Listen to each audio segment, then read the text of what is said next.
Jadi kalau untuk kondisi sekarang, kondisi pandemi di mana kita sedang mengalami masa yang berat, maka untuk keuangan individu, untuk keuangan keluarga, hal yang harus dilakukan adalah melakukan mapping. Mapping apa? Yaitu mapping kemampuan keuangan kita, mapping dari sisi aset, mapping dari sisi utang piutang.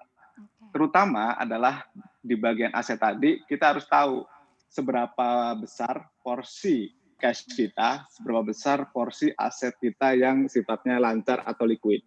Oke. Jadi kalau kita udah mapping nih, kebetulan kalau semuanya sudah mapping maka cenderung meningkatkan rasa ketenangan sehingga orang-orang nggak akan panik gitu sih. Itu hal Oke, pertama yang harus berarti dilakukan. heeh, Kakanda pertama tadi aku tulis di sini ya Kakanda, mapping dulu pertama ya, karena ada banyak yang lebih parah lagi, orang yang mungkin belum tahu nih kondisi keuangannya sekarang nih dalam keadaan sehat atau enggak sih. Nah tadi Kakanda bilang ada 2 seenggaknya dari aset dan, utang piutang. Mungkin Kakanda bisa jelasin lagi lebih lanjut, kondisi yang sehat itu ketika kita udah melakukan mapping tuh yang seperti apa sih Kakanda? Jadi salah satu cara untuk mengetahui kondisi keuangan sehat sebenarnya Mhm. hanya dengan dua buah pertanyaan. Yang Oke. pertama, apakah kita sudah mengalami kesulitan untuk membayar utang?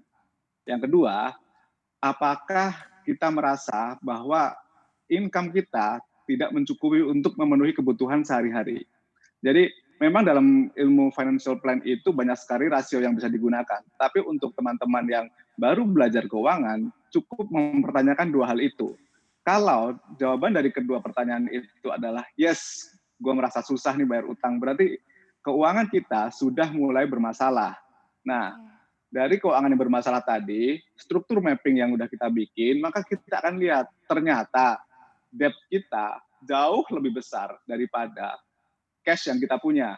Nah, kalau kondisinya seperti itu, maka kita perlu langkah-langkah yang lebih lanjut. Misalnya, Mhm. coba deh di list Oke. aset kita yang lancar itu apa. Kalau aset kita yang lancar, misalnya saham, reksadana, sementara kita masih punya banyak utang, di kondisi sekarang, maka mau nggak mau kita mesti cairin dulu. Kenapa?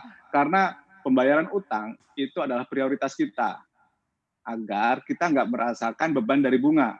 Karena Iya. yang namanya beban bunga itu kan bersifat pasti, sementara Mhm. return yang kita terima dari saham maupun reksadana itu kan sifatnya belum pasti.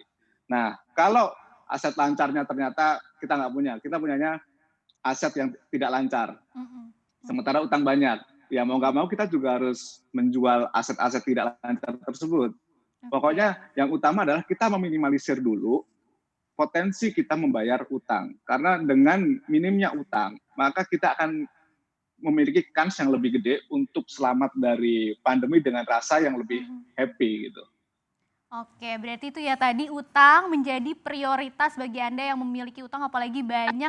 Jadi dilunasin dulu gitu ya utang-utangnya dan dikurangi jangan sampai semakin banyak utang juga. Nah, Kakanda kalau kita bicara pengaturan keuangan ini kan ada 2 Iya ya, dari dong. sisi pengeluaran sama dari sisi penerimaan. Kalau kita bicara soal pengeluaran dulu, ini kan kita memasuki era new normal katanya ya Kakanda, di mana aktivitas ekonomi mulai berjalan lagi kayak Iya, biasa tapi dengan protokol-protokol kesehatan, benar. supaya kita tetap aman dari COVID-19. Nah, kalau dari sisi pengelolaan pengeluaran sendiri, ada nggak sih prinsipnya kalau kita mau mengelola pengeluaran di era new normal ini seperti apa sih Kakanda?